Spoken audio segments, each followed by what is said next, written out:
Between 1960 and 1980, R&B didn't just make music, it made history. Hey, what's going on? Tell me what's going on. 10 songs rose above every other record on the planet, and the stories underneath them will change the way you hear them forever.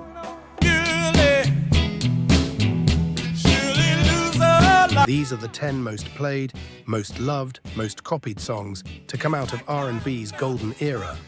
Ranked, researched, and told the way they've never been told before.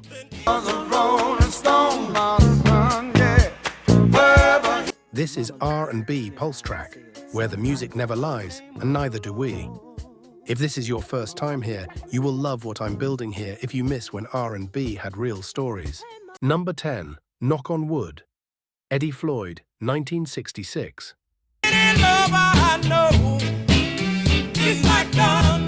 And here's something the history books don't always put first. This song was never supposed to be his. Eddie Floyd and guitarist Steve Cropper sat down at Memphis's Lorraine Motel one summer night to write a song for Otis Redding. A storm was rolling in outside, lightning cracking across the Tennessee sky. Floyd told Cropper a story from his Alabama childhood, how he and his brother used to hide under the bed during thunderstorms, terrified. Cropper heard that, and something clicked. He turned those Alabama storms into a line that would live forever. Quote, "It's like thunder, lightning. The way you love me is frightening."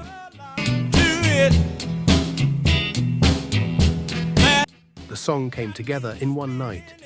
The horn lines were written at 2 in the morning. The session was booked for first light. East Stax Records boss Jim Stewart heard it and said no. Too similar to another hit. He wanted nothing to do with it. But promotions director Al Bell believed in that record so hard, he personally drove it to radio stations in Washington, D.C. and Baltimore, station by station, DJ by DJ, and it caught.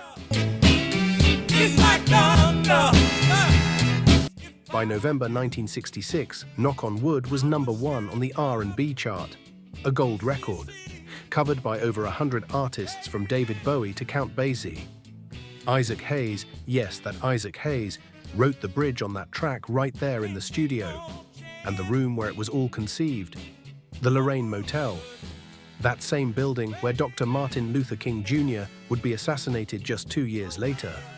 Knock on Wood was born in a room that history would never forget, and neither will you. Number 9, Papa Was a Rolling Stone. The Temptations, 1972. This is one of the most dramatic studio standoffs in the entire history of Motown. Producer Norman Whitfield walked into the room with a 12-minute instrumental track, 12 full minutes, and told 5 of the most successful vocalists in America that this was their next single. The group looked at each other, and then they said, absolutely not.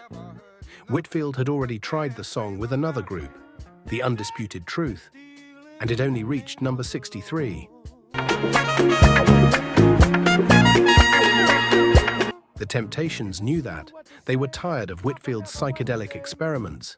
They wanted love songs. They wanted My Girl. Instead, Whitfield gave them a dark cinematic saga about a deadbeat father with outside children, a storefront preacher running a con, and a mother who couldn't find a single good thing to say about the man she buried. Their founding member Otis Williams finally said, quote, "We'll give it a try." Lead singer Dennis Edwards hated that opening line. It was the 3rd of September. That day I'll always remember, because that was the day that my daddy died. According to the group, Edwards believed his own father had died on September 3rd. He thought Whitfield put it in there to provoke him. But Whitfield had no idea. He chose the date purely because it fit the music. And that rage, that belief that someone was coming for him personally, it became the greatest performance of Edwards' career. In his life. And Mama? Papa Was a Rolling Stone hit #1 on the Billboard Hot 100. It won 3 Grammy Awards in 1973. It was the last big hit ever recorded in Motown's legendary Studio A in Detroit, and Otis Williams himself called it their last real classic. That reluctant, "We'll give it a try," produced a song so powerful it still sounds like a movie score 50 years later. And that is number 9. Number 8. When a Man Loves a Woman. Percy Sledge, 1966.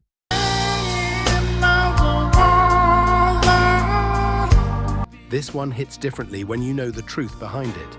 Percy wasn't a full-time musician. He was a hospital orderly in Sheffield, Alabama, singing to patients in the wards to lift their spirits, moonlighting on weekends with a local band called the Esquires. The woman who inspired this song, her name was Liz King, his girlfriend of 3 years, and she left him. She left him for a modeling career in Los Angeles. Percy had just lost his construction job. He had no money to go after her, no way to fight for what he had. So he did the only thing he could do. One night during a gig, he stepped up to the microphone, asked his bandmates to play a slow blues behind him, and improvised a song from the bottom of his soul. The original title? Why Did You Leave Me, Baby? DJ Quinn Ivy heard it, told Percy the melody was special, and that he needed to flip the emotion. So Percy reversed it. Instead of crying about being left, he sang about what a man in love feels, what it costs him, what he gives up. They recorded it, shipped the tape to Atlantic Records producer Jerry Wexler in New York. Wexler called back and said, and I'm quoting here, "You guys have one of the greatest songs I've ever heard in my life."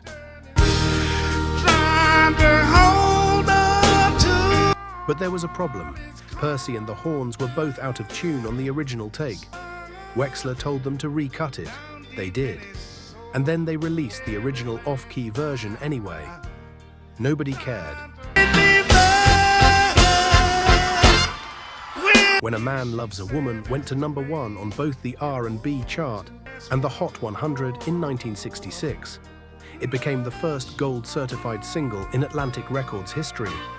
Inducted into the Grammy Hall of Fame in 1999. Percy Sledge, hospital orderly from Alabama, made one of the most enduring love songs ever recorded on his first try. He gave the writing credits to his bandmates because they gave him the chance to sing his heart out. That generosity cost him royalties for the rest of his life.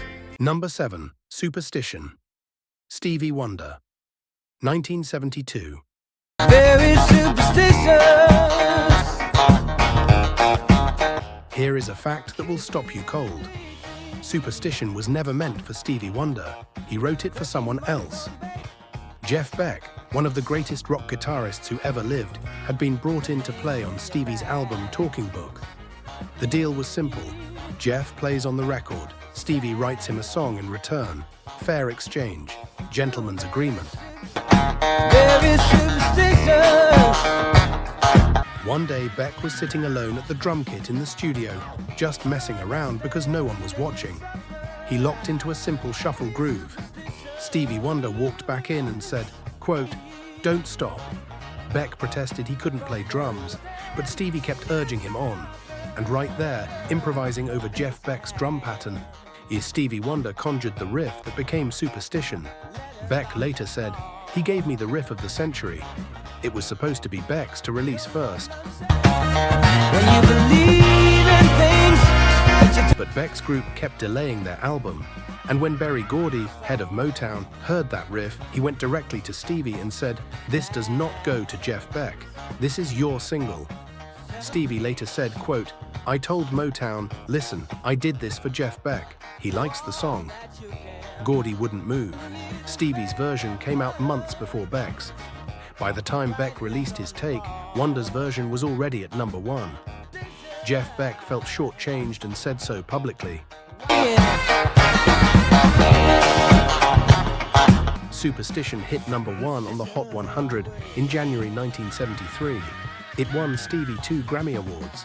It became one of the most recognizable opening riffs in the history of recorded music. Jeff Beck eventually got his Wonder-written song, "'Cause We've Ended as Lovers", on his 1975 album Blow by Blow. It became one of the most celebrated guitar instrumentals ever recorded. So in the end, both men got a masterpiece. but only one of them became a legend for Superstition, and that's number 7. Number 6, I Never Loved a Man, The Way I Love You, Aretha Franklin. 1967.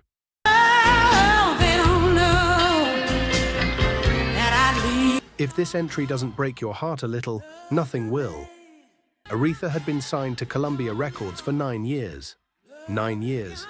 9 albums. She'd barely cracked the top 40 once. Columbia treated her like a jazz singer, a standard singer, anything but what she actually was. When the contract lapsed, Columbia let her walk.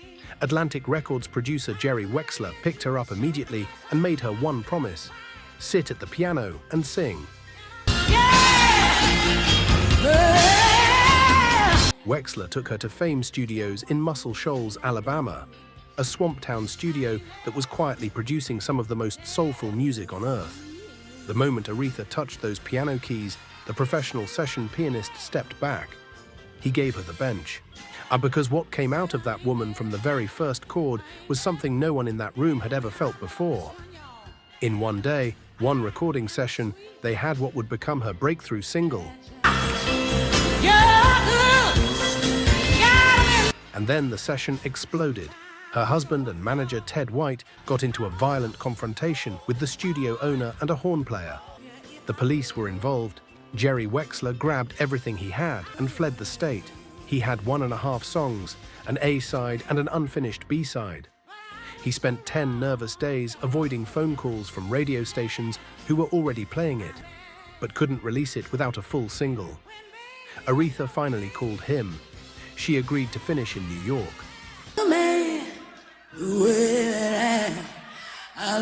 I Never Loved a Man, The Way I Love You went to number 1 on the R&B chart. The album that followed went gold and sat at number 2 pop. And in that session, that single chaotic Alabama day, is what broke Aretha Franklin into the world as the Queen of Soul. I can't sleep at night.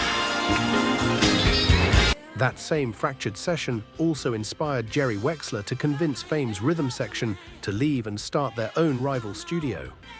The musicians who walked out became the Muscle Shoals Sound Studio and went on to record Bob Dylan, the Rolling Stones, and Paul Simon.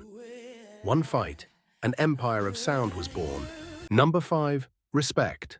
Aretha Franklin, 1967. What you want, baby, I got. What? This one belongs on its own planet. Respect was written by Otis Redding in 1965. He wrote it as a working man's demand, a husband coming home asking for what he earned. Otis loved that song, said it had a better groove than anything he'd ever cut. His version reached number 35, and for 2 years it was his. Then Aretha Franklin got hold of it during those same Muscle Shoals sessions, and she didn't just sing it differently, she rebuilt it from the soul up. So give me my promise when you get home. Aretha and her sister Carolyn sat together and reimagined the entire point of view. They changed the gender, changed the context, added the famous letter-by-letter breakdown, added the phrase TCB, taking care of business, which Carolyn invented right there in the room. Just a little bit, just a little bit. What had been a man's plea became a woman's demand. When engineer Tom Dowd walked into the studio that day and asked what was next, Aretha just started singing it to him. He said, quote, "I know that song. I made it with Otis Redding like 3 years ago." He had no idea what he was about to witness. Respect was released in April 1967. It went to number 1 on the R&B chart and the pop chart simultaneously. It won Aretha 2 Grammy Awards. It became the anthem of the civil rights movement, the women's liberation movement, the anthem of anyone who had ever been overlooked and decided enough was enough. And Otis Redding, the man who wrote it, heard Aretha's version and reportedly said with genuine amazement, "That little girl done took my song away from me." Rolling Stone magazine eventually ranked Aretha's version of Respect the number 1 greatest song of all time. Otis Redding's original, a footnote. And here is what makes this particular story stay with you. Otis died in a plane crash just 8 months after Aretha's version dropped. He lived just long enough to hear his best song become someone else's signature. Somewhere in that, there is both loss and a kind of beauty. Otis gave the world something he never knew it needed this badly. If you love real R&B history and stories behind the legends, subscribe and join the archive. New episodes every week. Number 4. What's Going On? Marvin Gaye, 1971. Mother, mother, there's This story should make every musician who has ever been told their best work won't sell feel something very specific. Marvin brought What's Going On to Berry Gordy and Motown in 1970. It was a meditation on the Vietnam War, on police brutality, on love as the only answer to a world that was falling apart. It was unlike anything Motown had ever released, and Gordy's response was direct. He called it the worst thing he'd ever heard. but who are they to judge us? Gordy flat out refused to release it, told Marvin it wouldn't sell, told him it would damage the label's image, told him that audiences wanted to dance, not think. Marvin Gaye's response was one of the most consequential ultimatums in music history. He told Motown, and he meant every single word, that if they did not release What's Going On, he would never record another song for Motown again. The label had no choice. They released it. Simply because our hair is long. Within weeks, What's Going On became Motown's fastest-selling single in the label's entire history. Number 1 on R&B for 5 weeks, top 5 pop.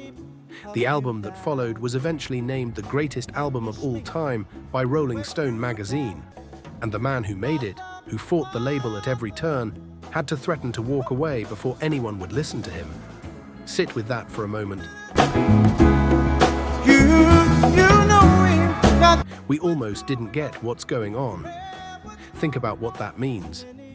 One of the most important pieces of music in the 20th century nearly died in a label executive's office because he thought people wanted to dance.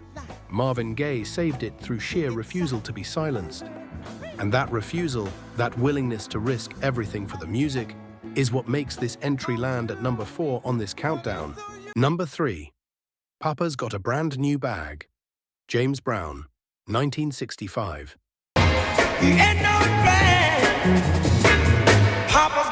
This is the entry where the history of all popular music, not just R&B, literally changes direction. Papa's Got a Brand New Bag is widely recognized as the birth of funk, the moment the groove moved from the downbeat to the one. If you don't know what that means yet, you will by the end of this entry. Because the way rhythm worked in music before this record and the way it worked after, two completely different worlds. so good, so good. Here's the part that makes this even more extraordinary. Papa's Got a Brand New Bag was recorded in a single 24-minute session in February 1965. James Brown and his band had just finished a live show. They were still in their performance clothes, still sweating, when Brown said, "Let's go." He improvised most of the arrangement in real time, or calling out the changes to the band as they happened. The whole thing was one spontaneous combustion of rhythm and sweat and genius. So nice, so nice. I got you. The song stayed at number 1 on the R&B chart for 8 consecutive weeks. 8. In 1966, it won James Brown a Grammy Award, his very first. And what it did to music cannot be overstated. Every funk record that came after it, every piece of hip-hop that was built on a break, every sample, every loop, every rhythm-first production you have ever heard traces back to what James Brown improvised in a sweat-soaked 24-minute session. One night, one take, the future of music.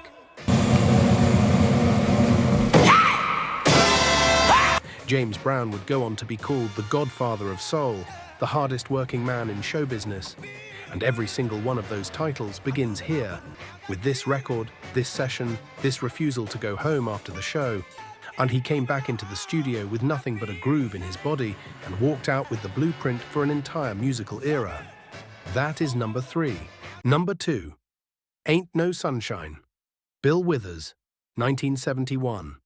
Ain't no sunshine when she's gone. She's always. Before we tell you about the song, you need to know who this man was. Bill Withers spent 10 years working in an aircraft factory in California, building airplane parts on an assembly line. He didn't release his first record until he was 32 years old. 32. Most artists are either fading or at their peak by then. Bill Withers was still waiting to begin. Ain't No Sunshine was written and recorded in a single afternoon. The most recognizable part of the whole song, that sequence where Bill repeats, "I know, I know, I know" 26 times in a row, was literally a placeholder. He meant to go back and write real lyrics for that section.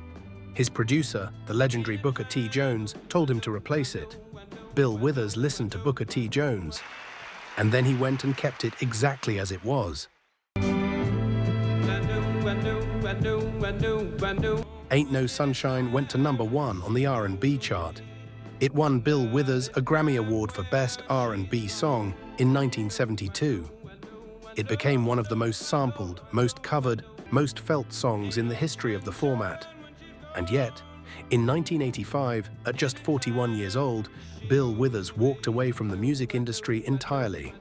Not because the talent was gone, because the industry had worn him down to the bone. He never released another album. She's gone too long. Anytime she goes. For 30 years, Bill Withers lived quietly while the world played his music at weddings, at funerals, during every crisis that needed comfort. He gave one major interview before he passed in 2020. Said he was happy. Said he didn't regret a thing. But you have to ask, what songs didn't we get? Or what was still inside him when he decided that enough was enough? Some of us know exactly what it costs to walk away from something you love, because staying hurts more. Bill Withers knew it too. #1. Sitting on the Dock of the Bay. Otis Redding, 1968. Sitting on the dock of the bay, watching the There are very few moments in the history of music where the weight of what you're about to say stops you for a second before you begin. This is one of them. 3 days. That is how long Otis Redding lived after recording the final overdubs on this song. 3 days. He was 26 years old. 2,000 miles I roam. Otis had written the first verse on a houseboat in Sausalito, California, in August 1967, watching the ships drift through San Francisco Bay after performing at the Monterey Pop Festival. He kept building it on the road, on napkins, hotel paper, whatever surface was in reach. Now I'm just gonna sit at the dock of the bay. He told his wife he was trying to change his style, trying to do something quieter, something that sat still instead of burned. On December 7th, 1967, he laid down the final overdubs at Stax Studios in Memphis. The whistling at the end of that track, it was a placeholder. He planned to come back and record real lyrics for that section when he had time. He didn't have time. Watching the tide roll. 3 days later, December 10th, 1967, his private plane went down into Lake Monona in Wisconsin. Otis Redding and 4 members of his band were killed. He was 26 years old. Dock of the Bay was released in January 1968. It went to #1 on both the R&B and pop charts simultaneously. It became the first posthumous #1 single in the history of the American charts. 4 million copies sold worldwide, 2 Grammy Awards. And that whistling, that unfinished placeholder, that goodbye he didn't know he was saying, became one of the most recognized sounds in all of soul music. An accident. A ghost note. The most complete thing Otis Redding ever left us. And now you will never hear that whistling the same way again.